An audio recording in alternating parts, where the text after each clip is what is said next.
let's get started. So today we are joined by PJ Ochlan, an award-winning actor, producer, and coach. PJ has been working in the entertainment industry for over 35 years in theater, television, film, voiceover, you name it, a very diverse career. PJ is best known behind the microphone as a widely acclaimed and record-setting audiobook narrator of nearly 500 titles. He has been recognized with multiple Audi Awards, Earphone Awards, Voice Arts Awards, and the Odyssey Award. So welcome, PJ. Hello. Hi, Lisa. Hello, hello. How's it going? Welcome. It's going good. Yeah, we're doing really well and super excited with our audiobook week. Like I said, we've had a couple of days of webinars already. We're super excited to have you on today. So thank you. Excited to be here. Thanks for having me. Fantastic. Very good. You could tell earlier that we've got viewers from all around the world. Yeah. Joining us I was watching the chat. I couldn't believe it. I mean, we've got so much like global representation here. It's incredible. It's fantastic, and these kind of platforms helps lend that opportunity. So as before, before pre-pandemic, we weren't using these outlets as much. So, but now here we are. So great. So before we get stuck in, PJ, why don't you tell us as an overview of your career and how did you get started and how did you get to where you are right now? Oh boy, I got to give you the abridged version there because it's been quite the long journey, and I'm looking forward to much more of it. Started very young, kid actor. TV was sort of the beginning of it. Lots of commercials, parlayed that into TV, pilots, sitcoms, things like that. Shakespeare in New York for Joe Papp in the early days when Joe Papp was still around, the New York Shakespeare Festival. So that parlayed things into higher profile theater, films and whatnot. VO was always a part of that. Even as a kid, I was doing VO promos and VO spots for radio and TV, commercials and whatnot. So over the decades, just things evolved. I was always a fan of hyphens. If there was an avenue that I could add and make it work, I just love to work. So that's where I was always open to new things.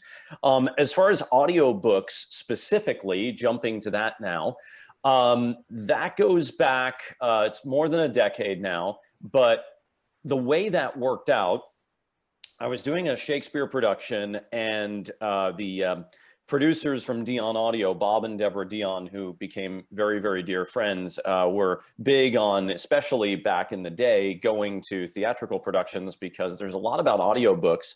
As you see, I'll turn my bio, if you will, into something mildly educational. There's a lot about audiobooks that theater actors are already sort of factory installed, have a lot of the skills that work well for audiobook work.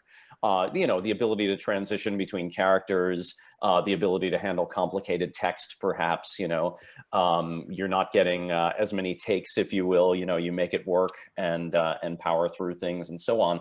So all of those skills really work. The one that doesn't apply is reaching the back row. It's a much more intimate art. You don't have to project to the back row with audiobooks.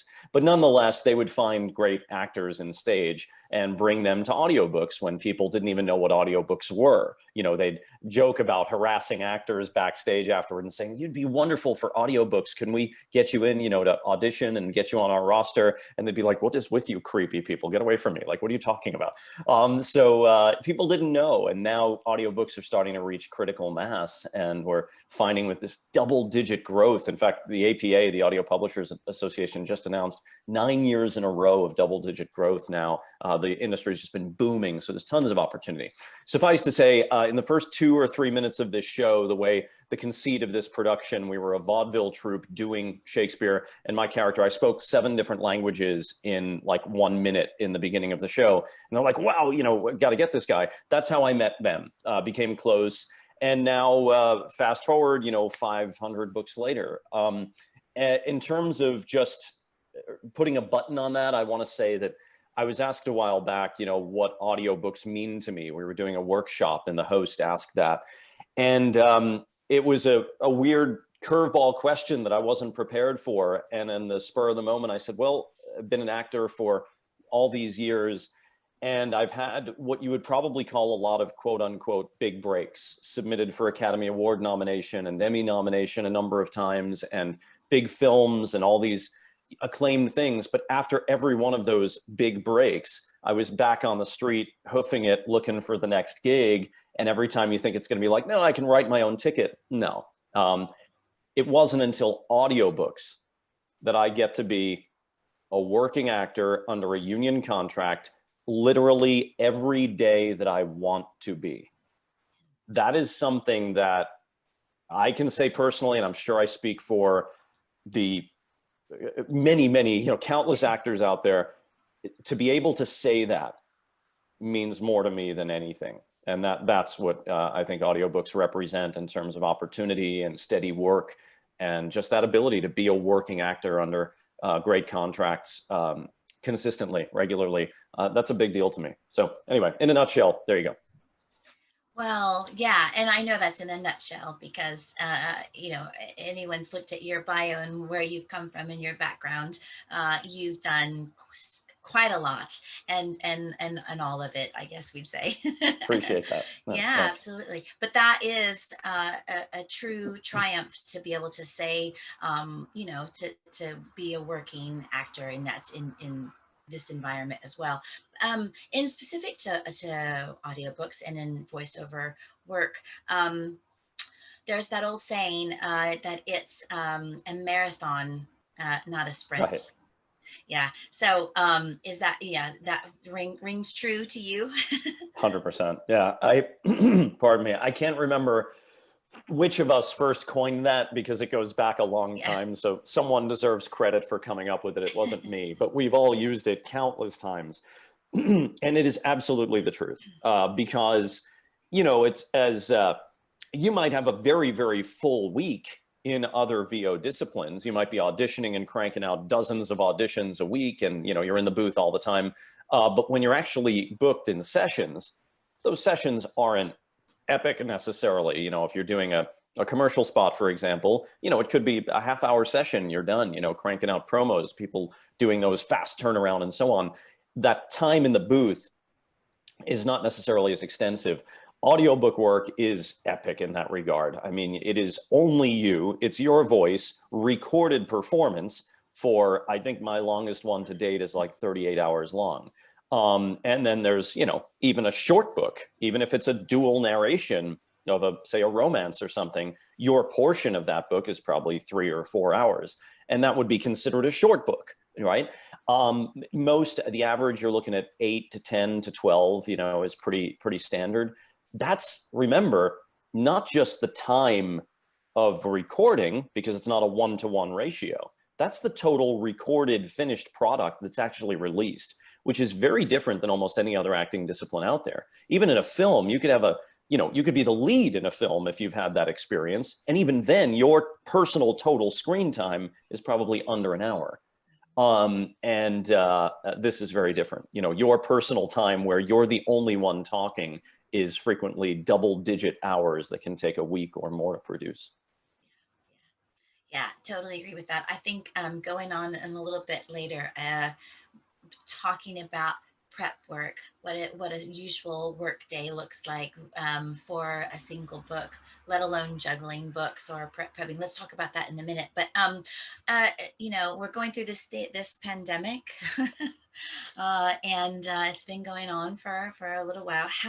Let's talk a little bit about that, on how you prepared for that and how your work flow was affected. How, yeah, let's either, on both sides, positive and maybe also challenging.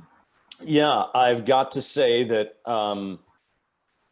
in terms of, that just being grateful, I've got to tell you, I've said many times over this past year and a half now, that I feel like I sort of won the COVID lottery, if you will, in terms of, and I want to acknowledge that because it is really an incredible thing. The 3 hats that I wear most often, with the exception of the other aspects of acting when I still do on-camera work and so on, but the 3 main hats are my VO work, producing, also mostly within VO and audiobooks. I produce a lot of titles for the major publishers with my production company and cast other narrators. And then my coaching, which in and of itself is like, could be a full-time career if I let it be, but I always want to keep things balanced and do the things I love. None of those three hats, if you will, were in any way adversely affected. The only one, and I was already set up with my home studio, a lot of things are done virtually anyway. The only changes I encountered were on camera slowed down considerably, but I even got lucky there because at the beginning of the year, we managed to wrap a film that I had a major supporting role in. So it was several weeks shoot that we got done right before the lockdown at the beginning of 2020. And then toward the end, even though it required, I think I had, I can't remember how many COVID tests at Warner Brothers Studios, but I did. I guest starred on Young Sheldon, one of our big sitcoms, right at the end. That was in December that we shot. So it's even there, I got very lucky that with what limited opportunities there were, I still even managed there. On the VO side, the only major change is going into studios to work with directors in person on the other side of the glass. And we do that with some, but for most of my work, that's usually only when I'd work for like Penguin Random House, for example, because they have big studios in Los Angeles and all the books for them, we'd always go in and do in person for the most part. So with that said, we started using remote directors for Penguin Random House books and they'd zoom in, to my home studio. That's hardly an interruption to complain about. I mean, honestly, it was, blessed gets overused maybe a little bit, but honestly, I feel so lucky because I was already set up before everything, all hell broke loose, if you will, that I was able to sort of continue with everything uninterrupted. It was amazing.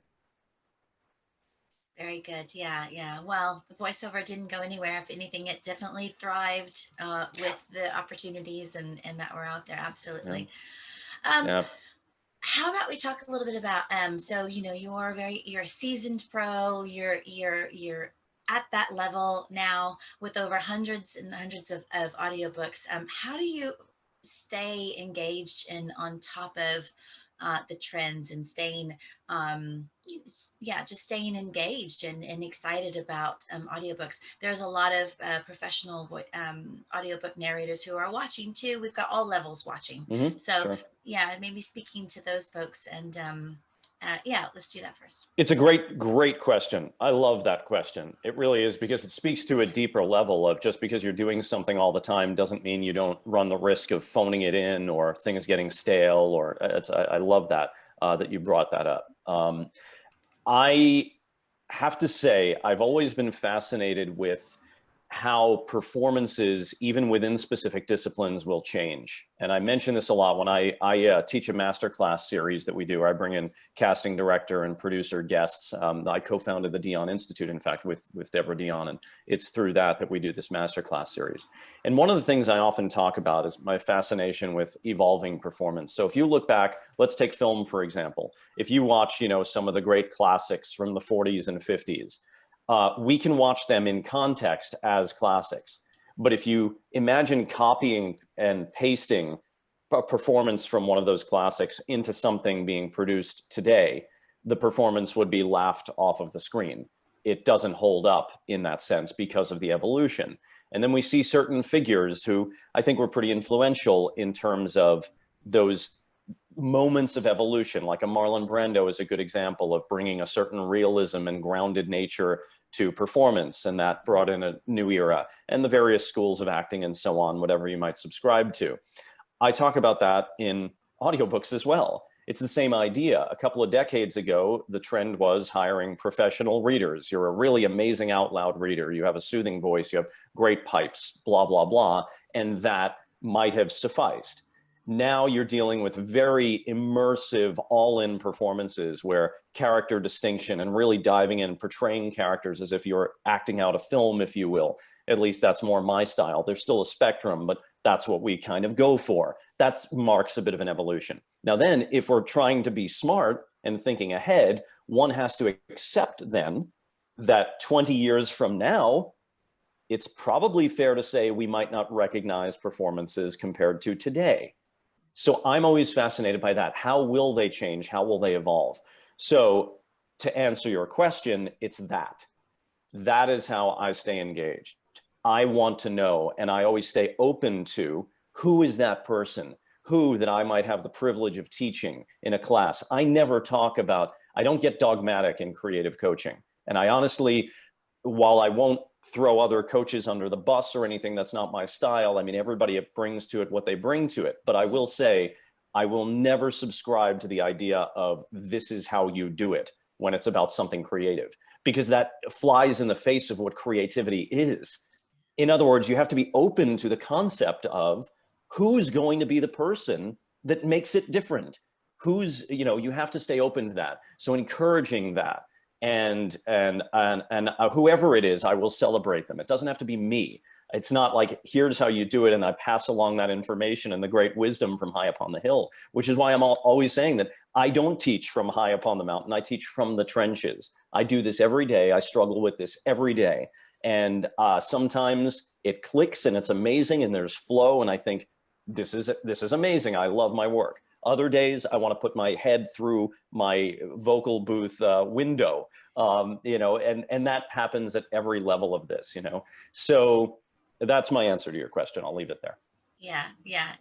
We don't have a crystal ball to get to be that much foresight, but that's very interesting, and I love that answer. And that is exactly what keeps you included and evolving, and looking forward to the next wave or the next chapter of change. Exactly. Yeah.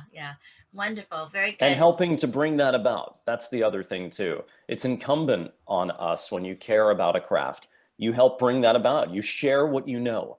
You put that out there. When you figured something out, you share it. And that knowledge then evolves on its own. Someone might take that nugget and then discover something else and bring that to the table. That's where the evolution comes from. If everything remains in a bubble, if you will, if you hold on to your secrets, you're not making the world a better place. Yeah. Wonderful. How about we talk to the folks who are perhaps just starting out in audiobooks, or are super keen to get started, or have maybe voiced a few, and who need some more advice on how to book more work, to get more exposure. Social media is always a hot topic. How much do you really need? These types of things. So when you're starting out, yeah. Sure. Well, that could be a 4-hour intensive class in and of itself, just to answer that question. But let's keep it simple for our purposes here. I always, in my coaching, and that's really what this is, it's the advice you'd pass along, I always divide things into what I'll call the business bucket and the craft bucket.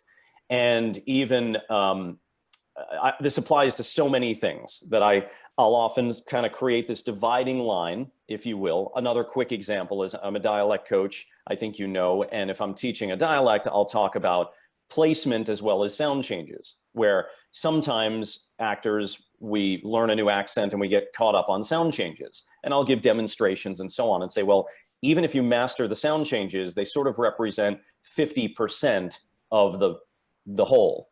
Therefore, if you learn those exclusively without the placement, even at the 50%, it's not a passing grade. The way the math works is you need some combination of the two to get to, say, 70, 75 or above, right?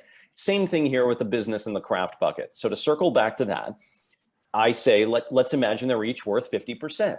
You could be amazing at the business. You invoice on time, you show up on time, you're reliable, you never miss a deadline, you communicate well, you don't annoy people, you're following up, you're staying persistent but not annoying in terms of your communication.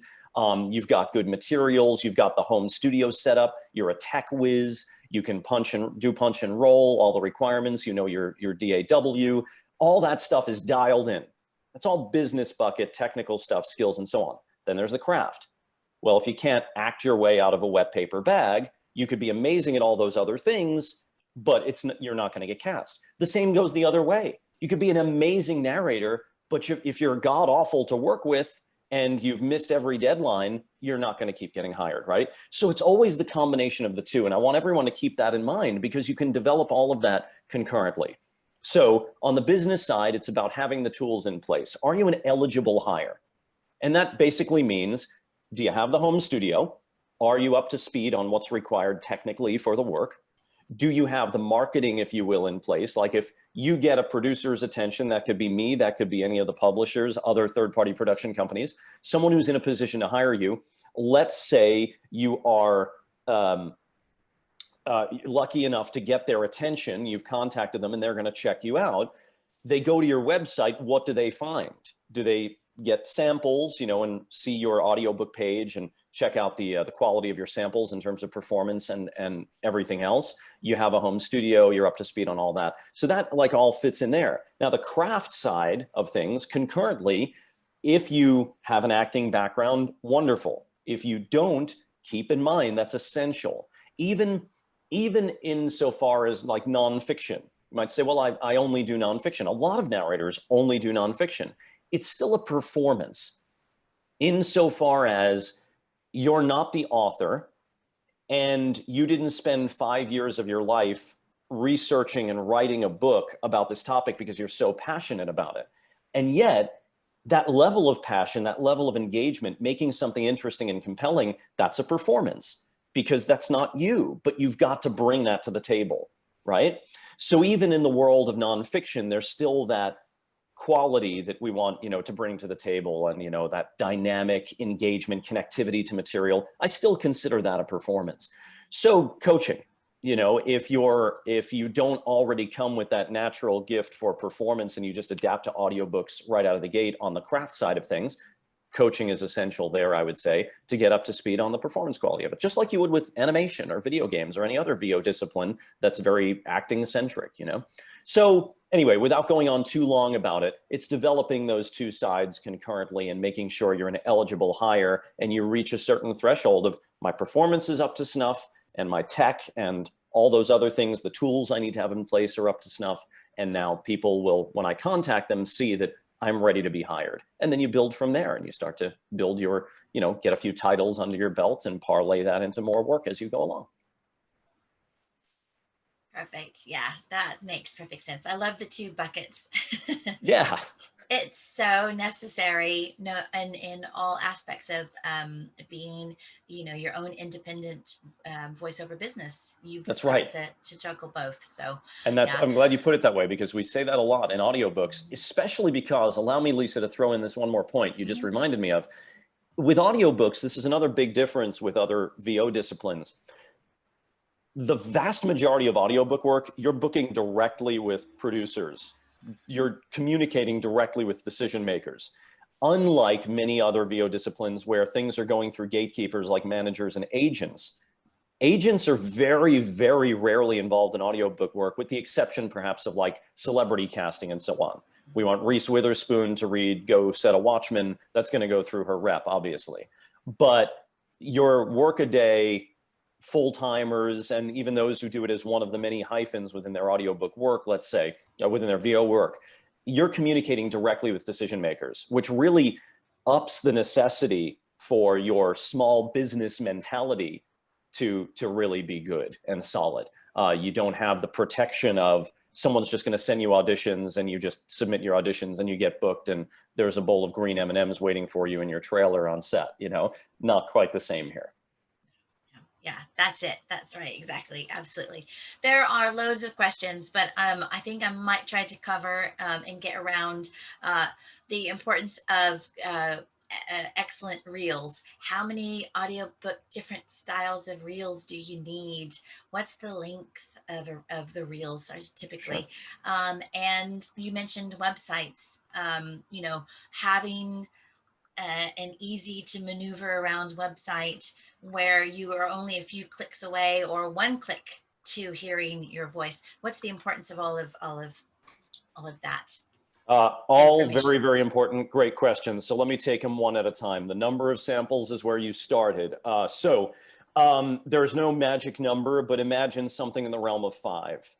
3 is a good, less than 3, not really ideal. At the very, very least, you could say two, like one great fiction and one nonfiction. But say, you know, 3 is a good starting point, 5 is a great number, 7 is still a great number. You go above that and it can start to get a little overwhelming, because remember what the purpose of your site is. It's for that publisher, that producer. Unless you're more in the celebrity category where your site is a bit of a fan site, you know, an official site, that kind of thing for listeners or fans. If you're in the world of looking for work, which is a lot of what we're talking about today, remember who your audience is. It's the decision maker. It's the casting director, the producer, the publisher, who you've gotten the attention of, and they go to your site and they're looking stuff up and they want to see these key things. So when you keep that in mind, let's talk about then what are the samples.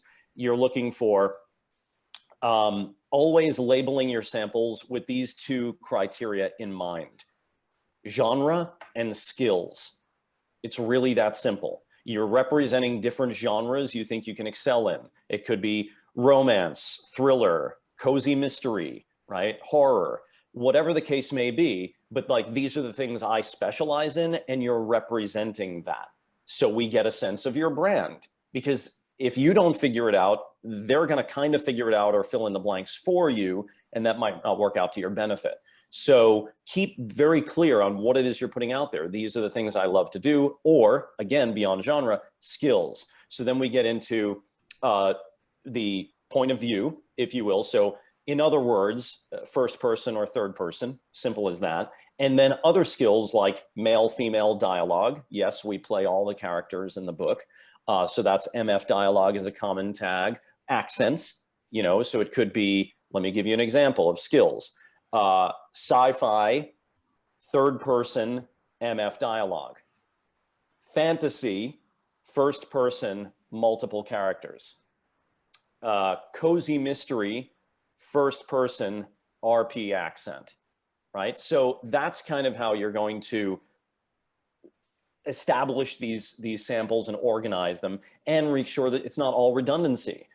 You might focus a lot on YA, but if you've got 5 samples on your site, they shouldn't all be YA first person MF dialogue, because that's why you have 5 then, right? So think about that and show that stuff off. Length, 2 minutes is pretty magic. I like to keep things around 2 minutes. It varies.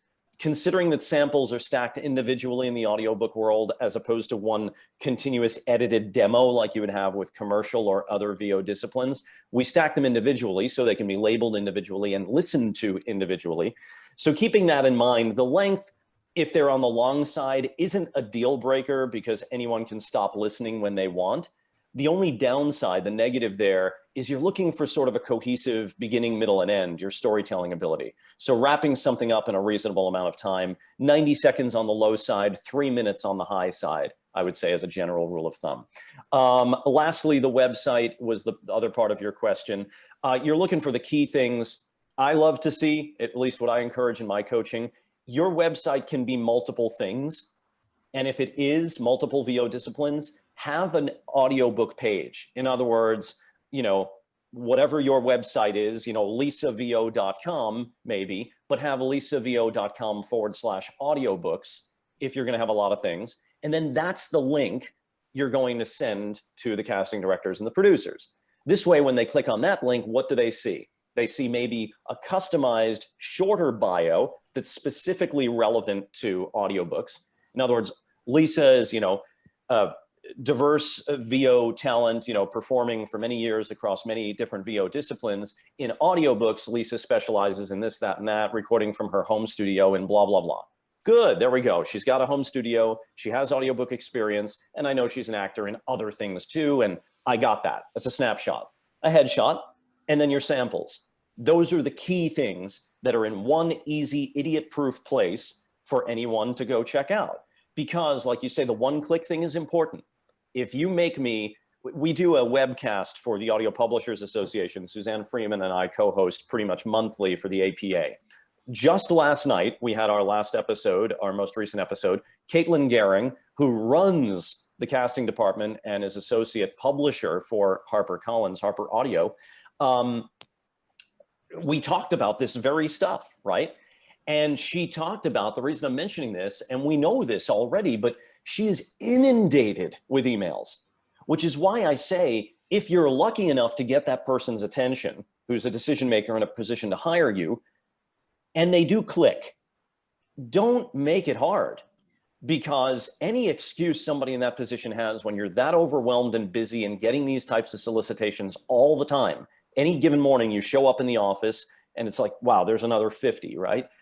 You're going to click, make it simple, clean. Okay. So anyway, there we go. As fast as I can go trying to pack in all the info, but there you go.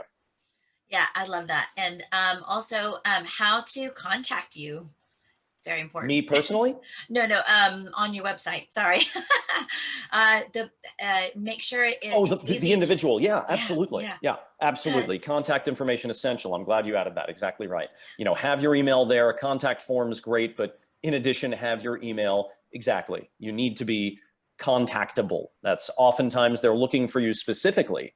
And that was another thing Caitlin brought up. It drives her nuts when Having you to can't search. find someone. And it's happened to me too in my producing. Sometimes when I'm wearing my producer hat and a publisher is having me and my company cast a book, oftentimes the reason they're using my company is because it's a complicated one and they just want to get it off their desk. So I'm often faced with some casting challenges.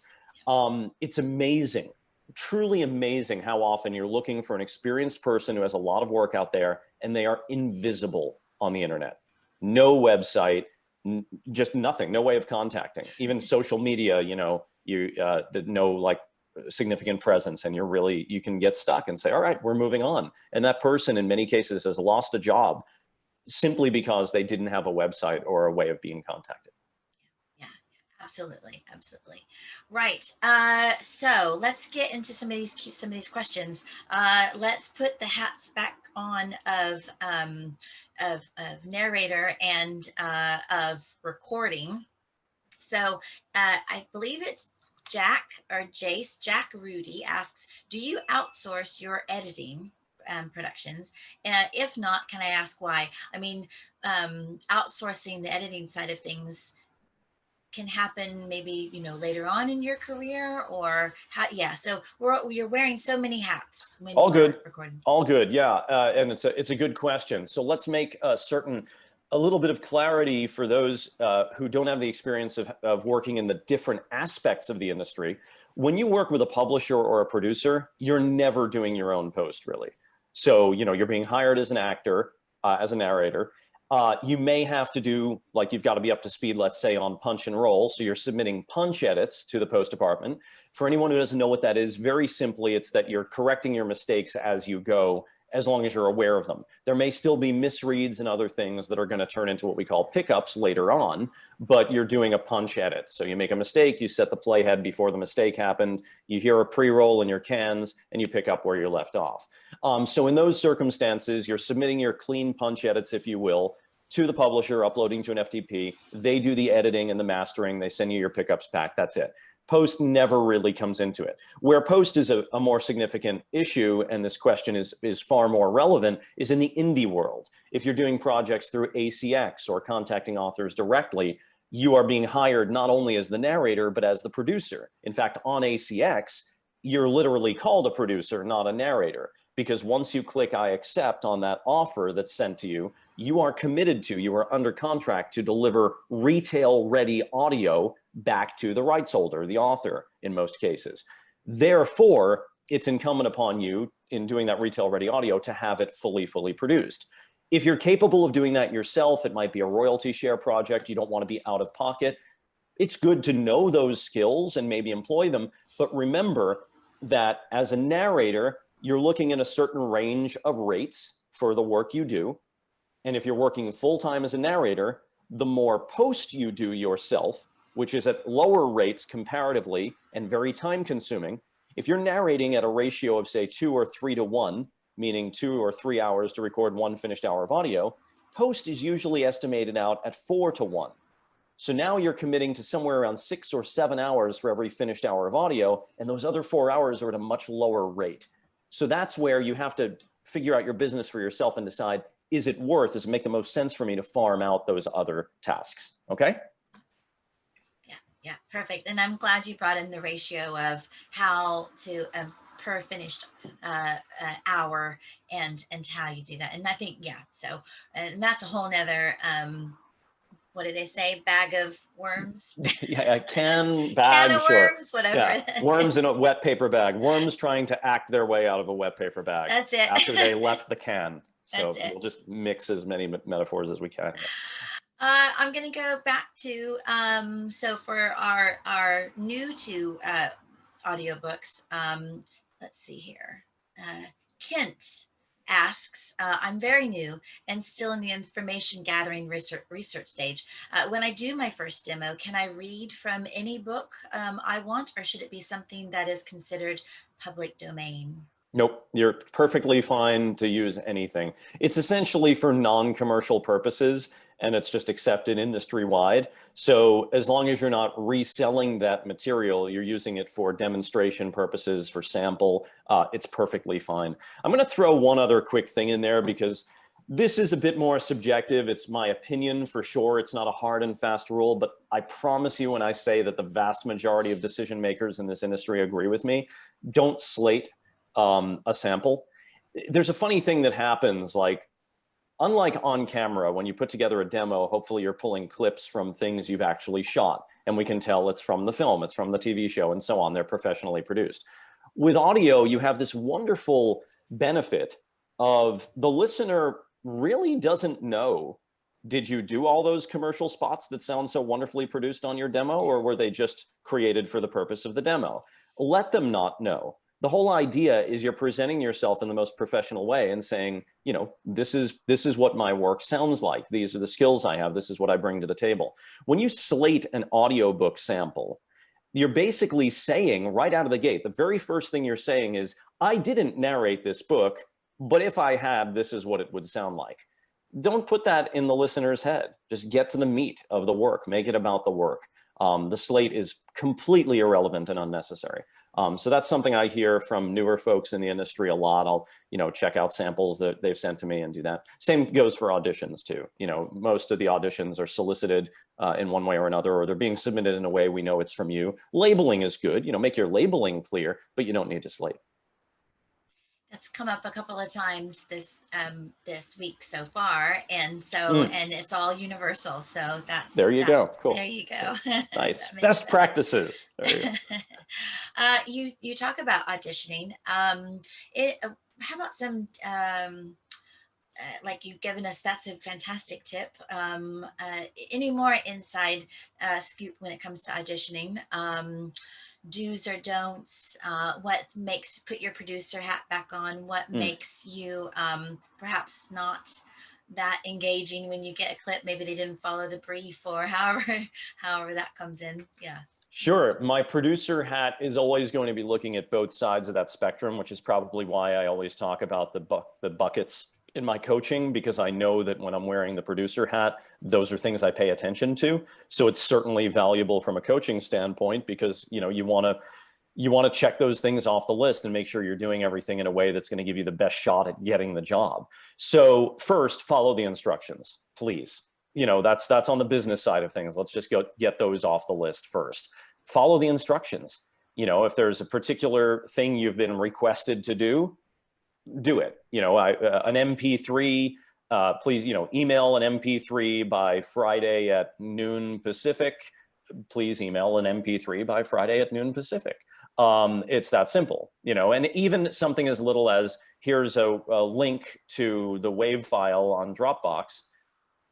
I mean, is it going to take you out of the running? No, not necessarily, but think about that.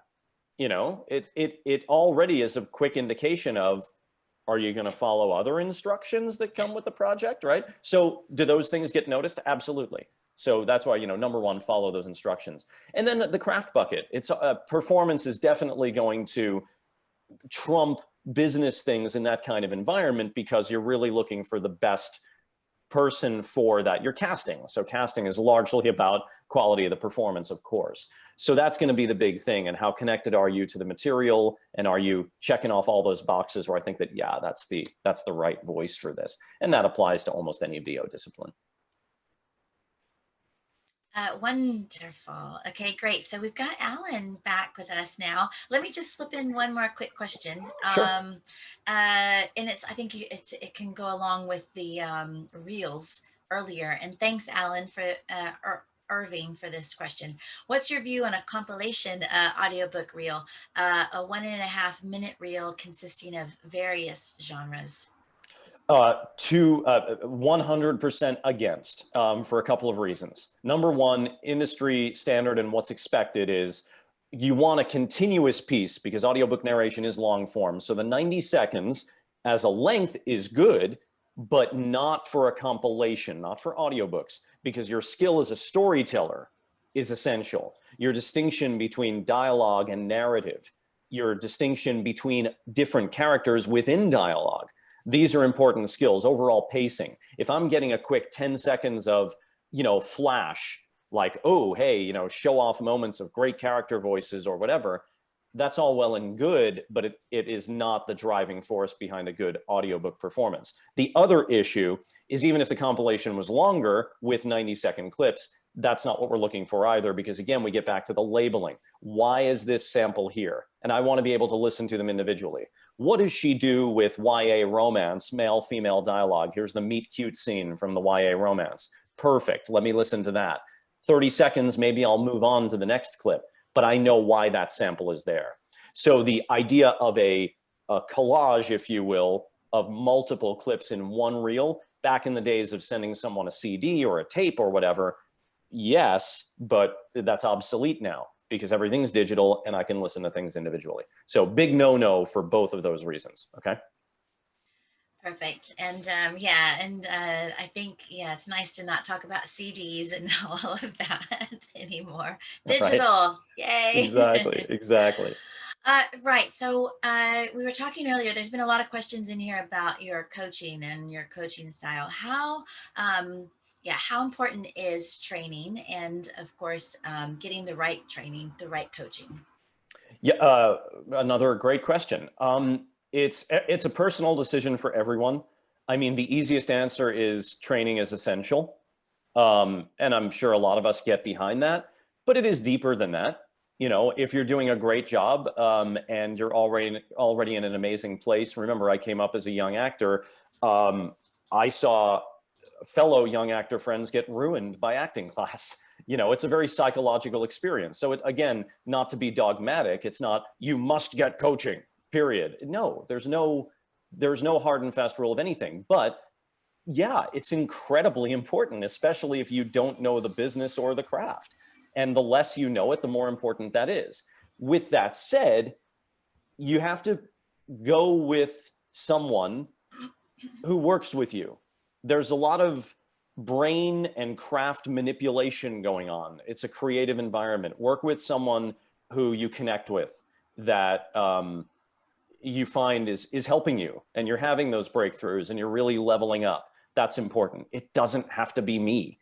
I'm not here to push my coaching. What I will say, though, I think for the benefit of the whole idea, if you do get dogma, if you do get the idea of this is how it is done, especially on the creative side of things, be clear for yourself that there are fundamentals that are pretty black and white, non-debatable things. This is how this works. Technical stuff, left brain stuff.